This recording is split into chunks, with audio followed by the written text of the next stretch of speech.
I grew up with my mom who would always go to church, but I never understood because I'm not great with Spanish, so I don't really understand. So it was very hard for me to have like that connection. So we like stopped going for a little bit, and then a lot has happened ever since. So when I was a teenager, I was going through some tough, dark situations. I made a lot of decisions that I probably shouldn't have. I had no one to talk to growing up, so it was very hard for me to be able to express how I was really feeling.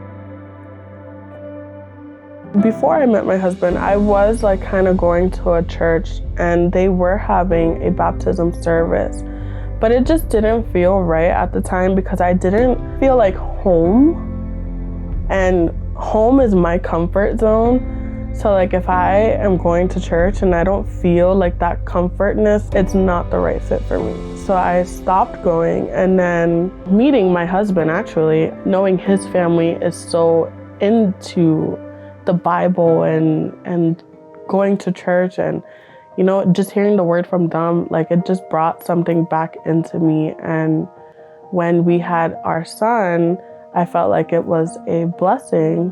We presented him to God, and I made a promise that I will guide him in God's way.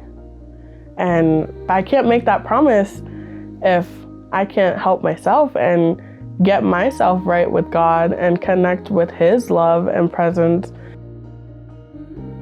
My husband's cousin invited us for your Christmas service, and when we came, just the energy, as soon as we walked in, like he even told me himself, like, I feel it here. And I was like, you're not the only one. Like, I feel it, I feel comfortable. It felt like home. And we've been coming every Sunday since, and it just feels good to be somewhere where I can feel comfortable and be able to enjoy the energy and honestly the love of His presence.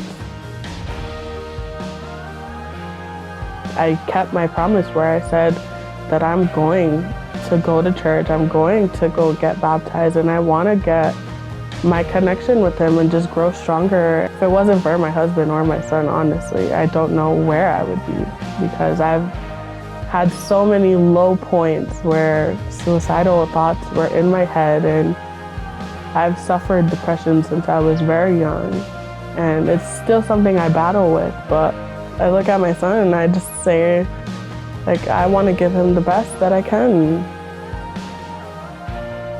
The baptism is like, okay, this is like my final step of like, okay, I'm giving you my life and I'm trusting you and you're taking over now. So that's kind of like the big reason why I wanted to do it, and not only for myself, but for my son. My name is Bianca, and I have decided to follow Jesus.